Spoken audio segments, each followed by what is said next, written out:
gabi sa inyong lahat. Magandang gabi! Maayong gabi kaninyong tanan. Unahin ko po muna ang aking mga pagpapasalamat. Unahon-una na ko ang paghatag o pagyukbo kaninyong tanan. Una, sa ating mayor, dahil pinahiram niya po ako ng stage, ng microphone, ng ilaw, ng kuryente para makapagbigay ng mensahe sa inyong lahat ngayong gabi. Maraming salamat po. Mayor Yorme Isko Moreno Dumagoso. Honor.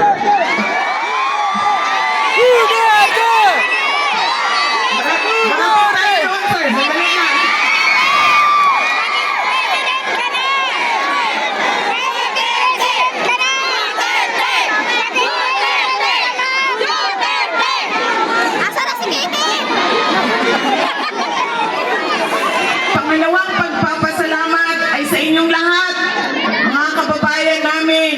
Marami sa inyo ang hindi pa naghahapunan, hindi pa kumakain. Kanina pa na nandito sa ilalim ng init ng araw. Hindi pa nakaluto, galing pa sa trabaho. Pero nandito kayo para sa aming lahat, para makinig sa mensahe namin, para sa ating mahal na inang bayan. Maraming salamat sa inyong lahat.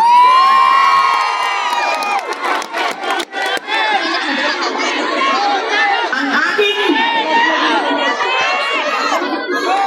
kanang bisan asa kumuhan to ba ang syagit sa mga tao Duterte, Duterte. Kahit saan ako pumunta, ang sigaw ng mga tao Duterte, Duterte. Paalala ko lang, ako ay tumatayo dito sa harap ninyo ngayon, hindi kandidato. Dahil ang eleksyon ko ay sa 2028 pa.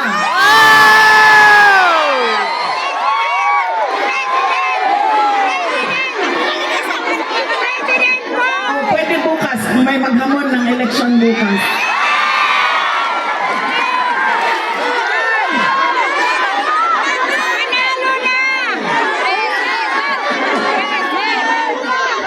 Baka kasi hanapin ninyo sa balota ang aking pangalan.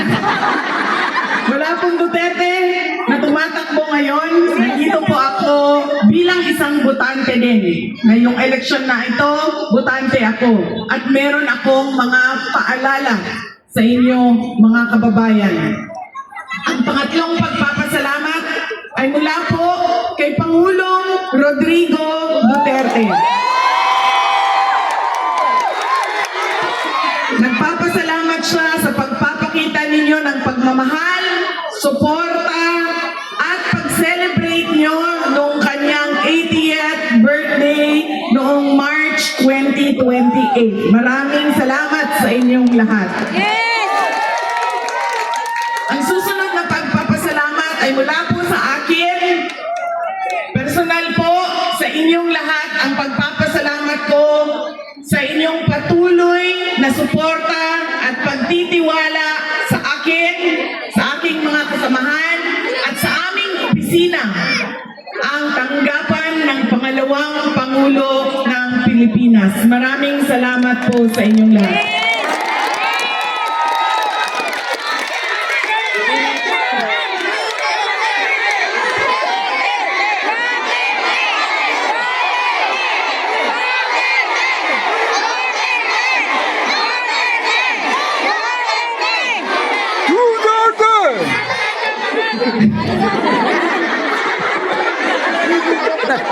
Dito rin siya. Sabi nila, bangat daw yung isa.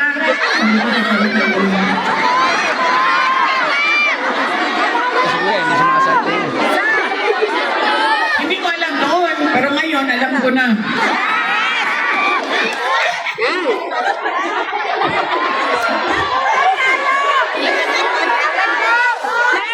Ang susunod na pagpapasalamat ay mula po sa pamilya pamilya namin, ang pamilya Duterte, napakalaki ng utang na loob namin sa inyo, aming mga kababayan, sa pagkakataon na ibinibigay ninyo sa amin na makapaglingkod sa ating bayan. Naku, kaayo ang amuang utang nga kapubuton kaninyong tanan. Sa higayon nga gihatag ninyong kanamo na makaserbisyo sa ato ang nasod. Daghang salamat mga kaigsuunan namo.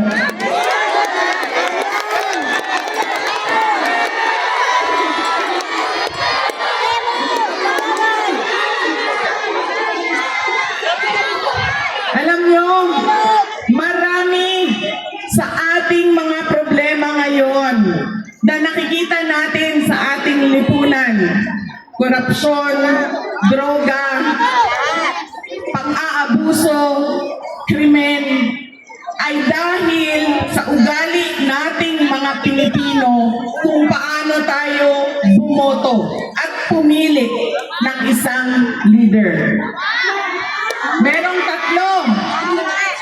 tatlong bagay na paulit-ulit nating ginagawa na mali sa ating mga halalan. Maraming nagtatanong sa akin, Inday Sara, ano pa bang matulong namin sa iyo? Dahil naaawa kami sa iyo. Wala na po kayong matulong sa akin. Dahil ginawa na po ninyo akong Vice President. Yan po ang pinaka-tulong ninyo sa akin. Ang kailangan natin gawin at ang kailangan ninyo tulungan ay ang ating bayan. At magagawa ninyo yan sa darating na halalan. Ang unang pagkakamali na ginagawa nating mga Pilipino, kapag sino yung natatawa tayo, naaaliw tayo, sumasayaw at kumakanta, yun ang naaalala natin pag-upo natin doon sa presinto, sa polling precinct natin. Sila yung naaalala natin. Hindi na natin tinatanong, itong tao ba na ito, nung tumayo siya noon, ay ibinigay niya ang pangako niya. Noong itong tao ba na ito, noong nangangampanya siya, nanliligaw siya sa akin, marami siyang pangako na sinabi niyang gagawin niya, ay ibinigay ba niya sa bayan? Ang isang halimbawa dito ay ang pangako na 20 pesos per kilo ng bigas.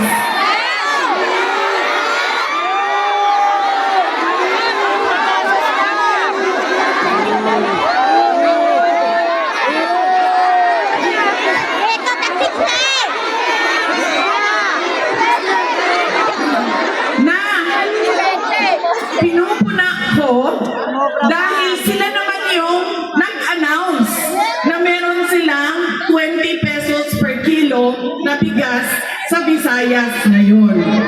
Ang sinasabi ko, pangako yan noong eleksyon noong 2022. Kinalimutan ng 3 taon at ngayon naalala dahil may darating na naman na eleksyon. Yan ang tawag na budol.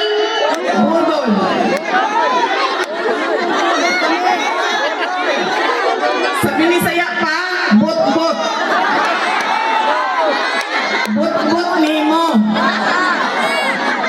Bot-bot mo. Si Tamalos Los, taga-Tacloban to dito sa distrito nila sa kongreso nila dito. Yung sa taga-Tacloban dire, ay lang mo ha, dito ka mo ha nang dumaldis.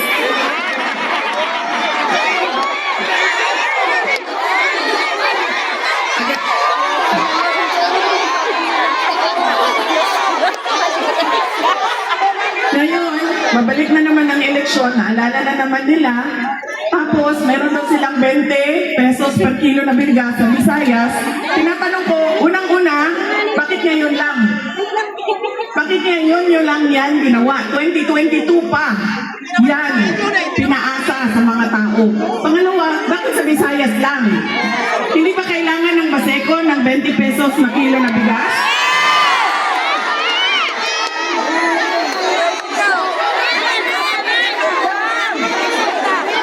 Sinasabi nila, crab mentality daw.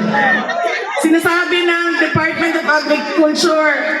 Ano ba sinabi niya? Hindi ko na binasa. Sabi niya, nabasa ko lang, mataas ang respeto ko sa kanya. Malaki ang respeto ko sa kanya, sa akin daw. Ako wala akong respeto sa kanya. Dahil merong picture ang intelligence group. May picture siya na nag-iinuman, may cocaine sa harap niya.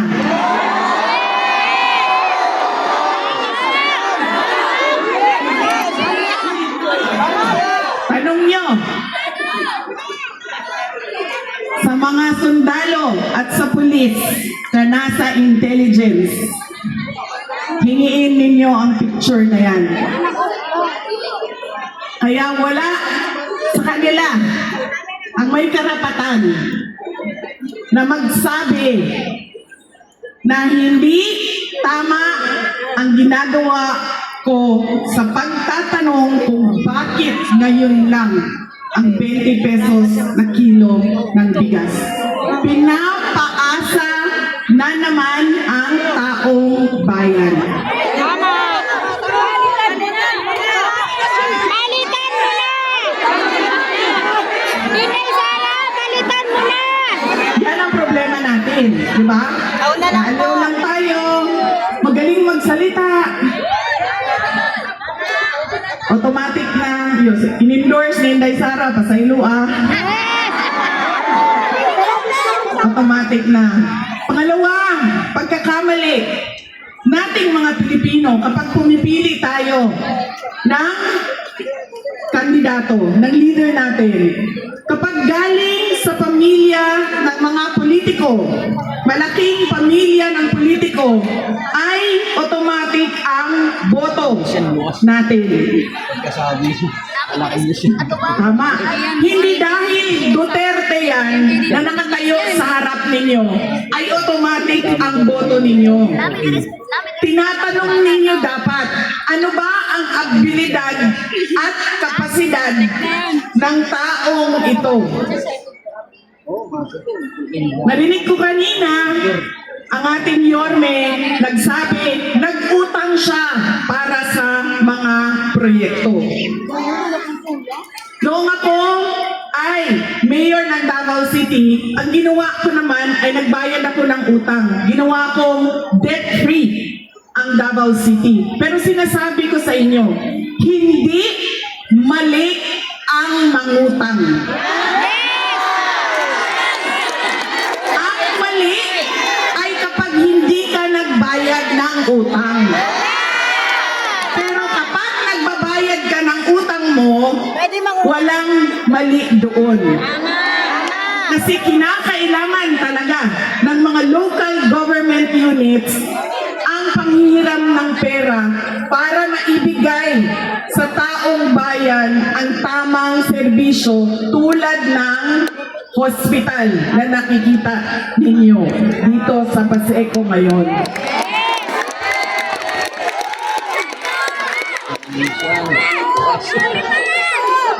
Kaya hindi dahil politiko na pamilya yan, hindi dapat automatic ang boto. Pangatlo, na pagkakamali natin na mga botante ay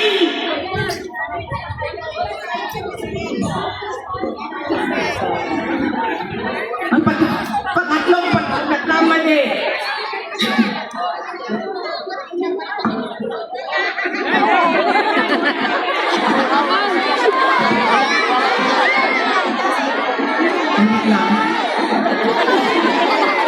Karat, ang totoo na lang.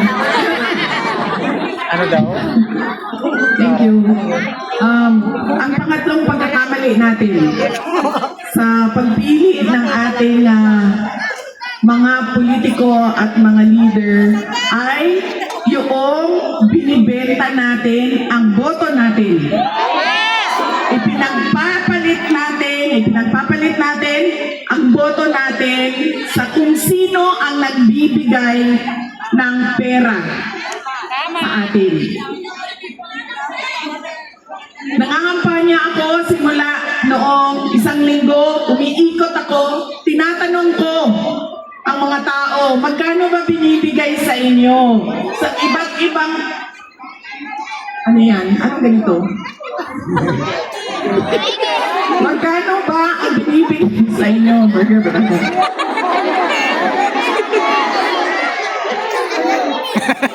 Sa ibang lugar, 3,000. Sa ibang lugar, 2,000. Sa ibang lugar, 1,300.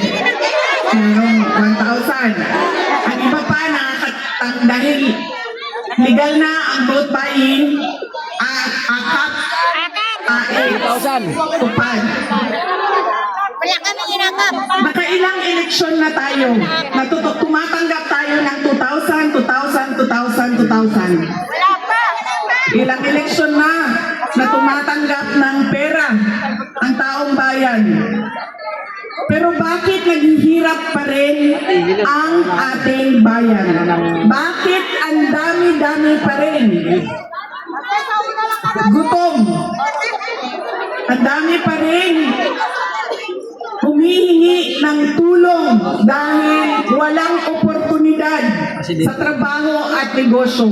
Bakit ang dami pa rin mga kababayan natin na nakikipagsapalaran, iligal na lumalabas sa ating bayan para pumunta sa ibang lugar? Ilan ang mga kapatid natin na nasa Malaysia na walang papel? Nandoon nagtatrabaho dahil wala silang hanap buhay dito sa ating bayan. Ilang eleksyon na yon? Ilang bilihan na ng boto yun? Sinasabi ko, tanggapin nyo dahil pera naman yan ng bayan. AKAP-AX, programa yan ng gobyerno. Pero pag-isipan nyo yung boto at kanino ninyo ibibigay ang boto ninyo. Dahil babalik na naman tayo doon sa boto ko na lang kasi naaalala ko siya dahil napatawa niya ako. Sumayaw siya sa harap ko. Alam niyo, kami sa Davao City, hindi kami naglalagay ng pera para sa pagbili ng boto. Dahil nawawala ang respeto ng tao sa isa't isa. Nawawala ang respeto ng leader sa tao, nawawala ang respeto ng tao sa leader.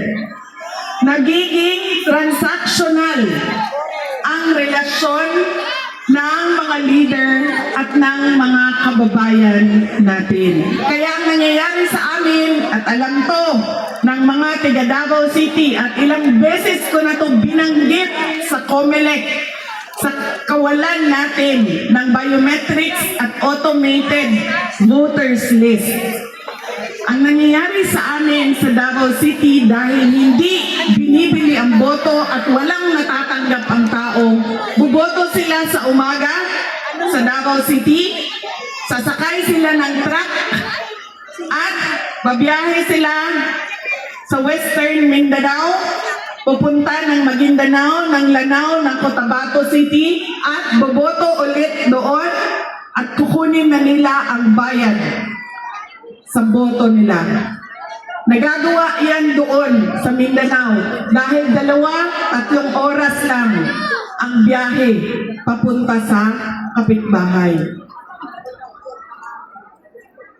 Masakit sa akin lagi kapag nakikita ko na merong bilihan ng boto. Dahil ang mga nakakatanggap ng pera o ang mga boto na binibili ay hindi naman sa mga tao na mga doktor, mga engineer, mga abogado, mga malalaking negosyante na milyon-milyon ang kita. Nakita niyo ba na binili ang boto nila ng 2,000, ng 1,000, ng 300, ng 500? Sino ba ang binibili ang boto? Yung mga tao na napakalaking halaga sa kanila ang 100 pesos. Pinagsasamantalahan ng politiko ang kahirapan ng mga tao. Ang nangyayari, balik na naman tayo doon sa una, bakit ko pa tutuparin ang pangako ko sa iyo? Ibayad ka na. Tinanggap mo na yung 2,000. Ano pang ibibigay ko na pangako sa iyo? Binayaran na kita. Binili ko na yung dignidad mo. Kaya tayo, paulit-ulit din tayo sa pagkakamali, sa pagpili ng mga leader. Huwag natin ulitin yung tatlong bagay na ito ngayong darating na halalan. Ano yun? Hindi dahil naaaliw tayo, hindi na natin tatanungin, ano ba ang naibigay mo na pinangako mo sa amin? Hindi dahil galing sa malaking politiko na pamilya ay automatic iboboto natin yan. At hindi dahil nakatanggap tayo ng pera ay automatic ibibigay na natin ang boto natin. Alam nyo, sa pag-iikot namin, ilang araw na ako na nandito sa inyong syudad, madami ang nagtatanong, kamusta na si Pangulong Rodrigo Duterte? Marami ang nagsasabi, Inday Sara, ikamusta mo ako kay Pangulong Duterte? Kahit hindi ko kilala na mga tao, saan man ako pumunta, mga bata, kagabi, yung isang rally namin, paalis na ako, isang bata, hinahabol niya yung sasakyan ko. Sabi niya, kamusta mo ako kay Tatay Digong? Kamusta mo ako kay Tatay Digong? Ang gusto ko lang po i-update sa inyo ay wala naman siyang problema sa kanyang kalusugan. Ang kanyang problema ay hindi siya marunong sa gawaing pambahay.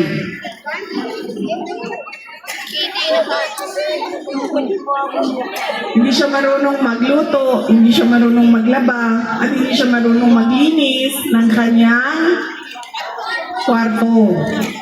Dahil yan ay ginagawa lagi nung kanyang mga girlfriend noon.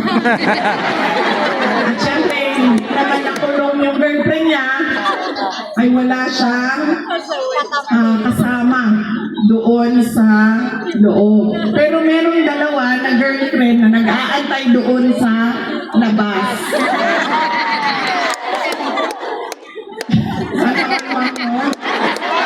Sana all inaantay. Sana all dalawa ang nag-aantay. At sana all nag-aaway. Dahil nag-aaway yung dalawang girlfriend. Sinabi ko, nung nagkausap kami, tumawag siya sa akin eh. Sabi ko na, sabi niya, kamusta ka? Ganyan, sabi niya, masakit. Masakit ako ang kasing-kasing. Masakit ang puso ko, masakit ang puso ko. Sabi ko, masakit ang puso mo, isabihin mo sa doktor. May doktor dyan. Sabihan mo siya na masakit ang dibdib mo. Sabi niya, hindi. Kasi wala na ang mga girlfriend ko. Idol, di ba?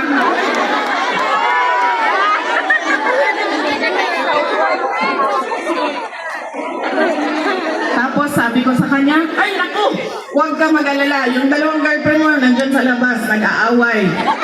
Sa labas ng kulungan. Tapos sabi niya sa akin, sumali ba ang nanay mo sa away? Sabi ko naman sa kanya, ay naku, wala nang pakialam ang nanay ko sa iyo kasi 80 years old ka na daw, matanda ka na daw.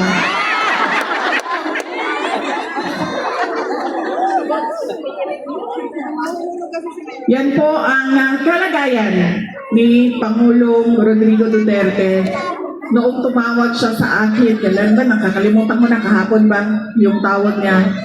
At sabi niya rin sa akin, naaalala mo pa ba ako? Ako yung tatay mo. Huwag mo ako kalimutan dahil baka mabulok ako dito. Kaya nung ito pa baka sa ako ako yung mong amahan. Ay, yung po kalimti din ni Inday kay basin mabulok ko din niya. Yan ang kanyang kalagayan ngayon. Sa mga nagtatanong kung kamusta ba si Pangulong Rodrigo Duterte, meron kaming hinanda na maikling video para sa inyong lahat. Rate of poverty in the Philippines is at its highest in 21 years. Teacher says she often complains about being hungry.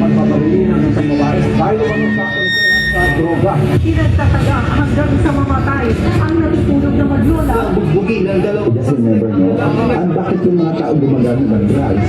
Ito never di sila addict. Gaya, mga batang nagraragi, nagkalat sa gitna ng daan. Mga tayong pinagpabaril habang hindi nyo pagkain.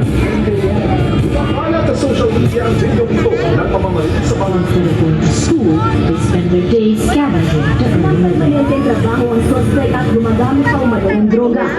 Good luck sa atin lang. Sa halip na tutukan ang kumakalam na sikmura ng mga Pilipino. Krimen, droga at korupsyon.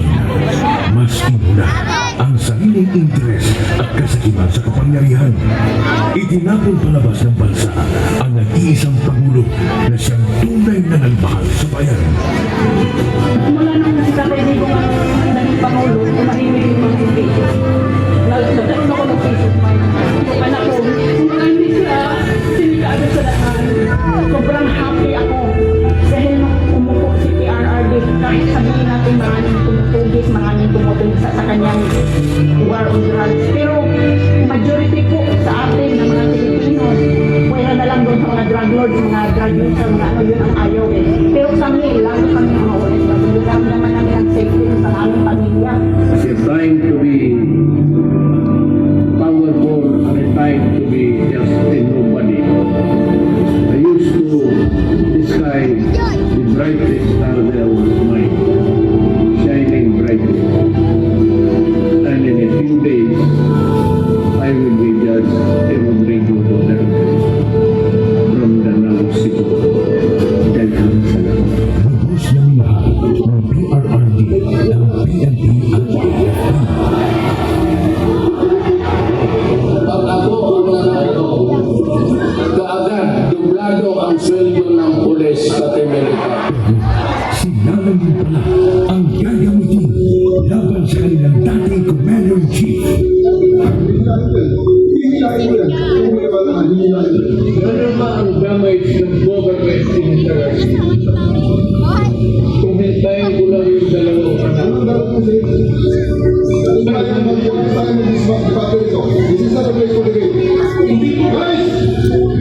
Hindi ko kanina.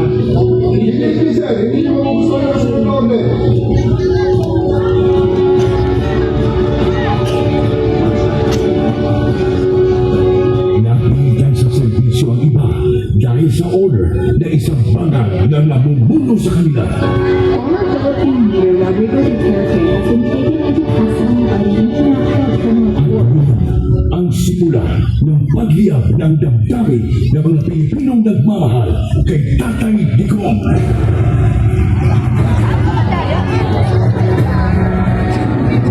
Lumingap ang sambayanang Pilipino. Bring PRRD home.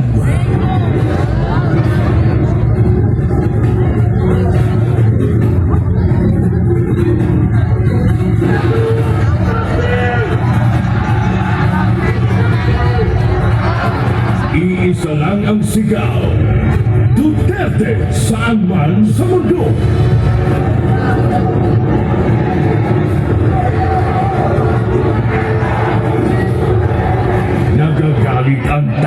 bayan dahil ramdam ng lahat na walang nagawa ang administrasyong ito.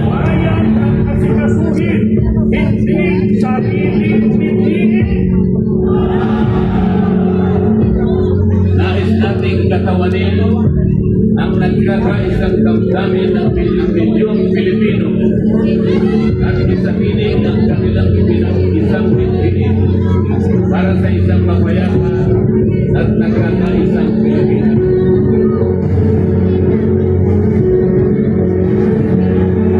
Hindi pa tapos ang pagbiyak ng mga puso natin dahil nagpapatuloy pa din ang kasamaan habang nalulugmok na ang inang bayan.